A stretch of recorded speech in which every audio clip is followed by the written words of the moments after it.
Hey guys, how's it going? RCnurse here. Hey, just wanted a quick update on my Rustler 4x4. As you can tell, I have a pretty sick looking exoskeleton and a new body that I got for it. I went ahead and drywall taped the inside, hot glued the drywall tape down in the parts that, you know, were popping up a little bit still. And then E6000 the entire inside, and then to top it off, I plastic dipped it as well, because I really want this body to be as indestructible as it can be, which I know is kind of asking a lot, but at the same time, I think, you know, now I should have to worry about, you know, the cracks along the fenders and whatnot.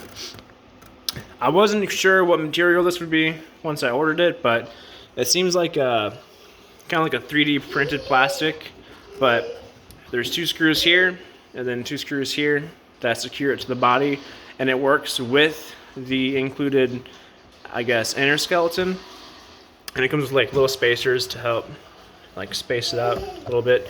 And then yep, this new body I just got on eBay.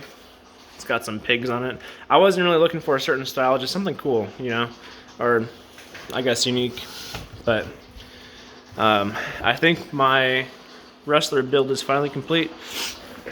I'll go ahead and pop open the inside, show you guys again what's all on this bad boy, and go from there. Just give me 1 sec.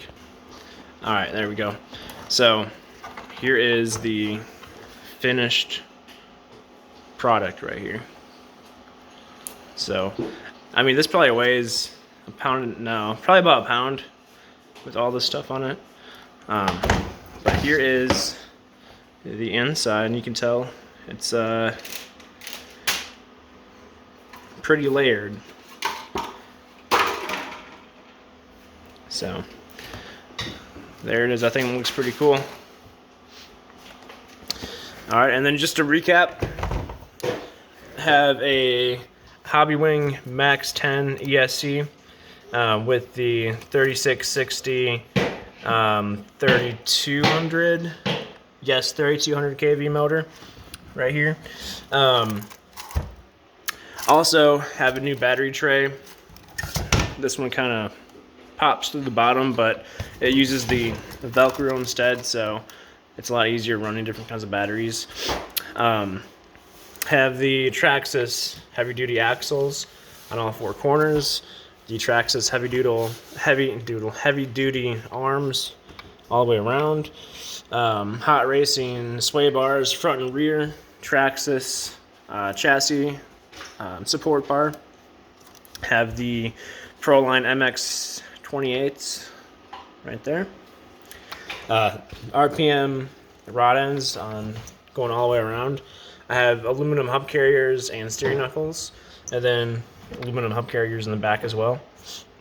Have the Traxxas big bore shocks front and back. Have the new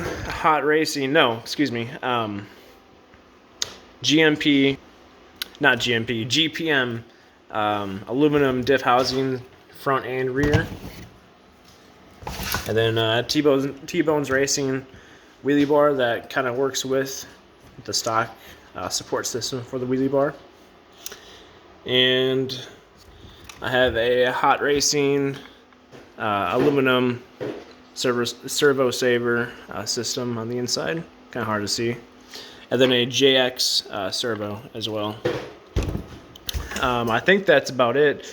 Yeah, I'm really looking forward to running this whole truck completed as it is with the new body that's a lot more sturdy, adds a ton of support, and yeah, just waiting for the weather to clear up. These tires have been awesome. No issues at all with any of them. No issues with overheating, the motor, ESC, nothing at all. Oh, and I got my new RC4GS transmitter from Amazon. So this is the radio link, and 4-channel. It was, I think, $60 on Amazon, and it came with a receiver. with the gyro, so it works the same as the Traxxas stability management system. However, I don't use it, so I didn't even bother trying to turn that on.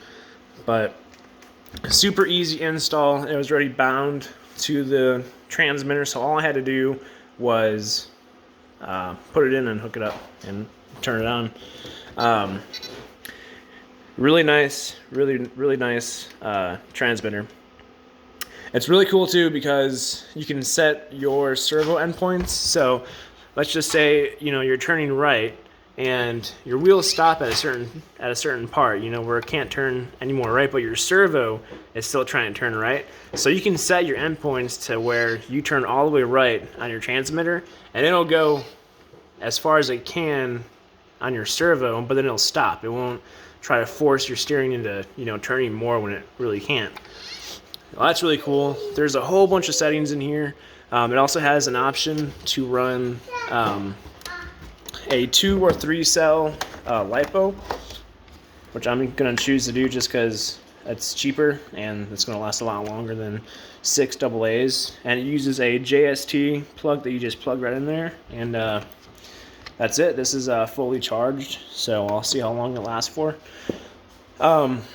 I'm gonna get some padding for the inside just because it's kind of flopping around and it's, you know, not an issue, but I like my, you know, transmitter to feel solid, and with this bounce around the inside it feels kind of junky, but you know, yeah, so really excited to test this out and see the range and stuff. And you know, with the old transmitter, the old TQI transmitter, I noticed that, you know, 200 feet I would start to get a delay with my steering response and throttle and whatnot. So that should not be an issue at all for this one. What else?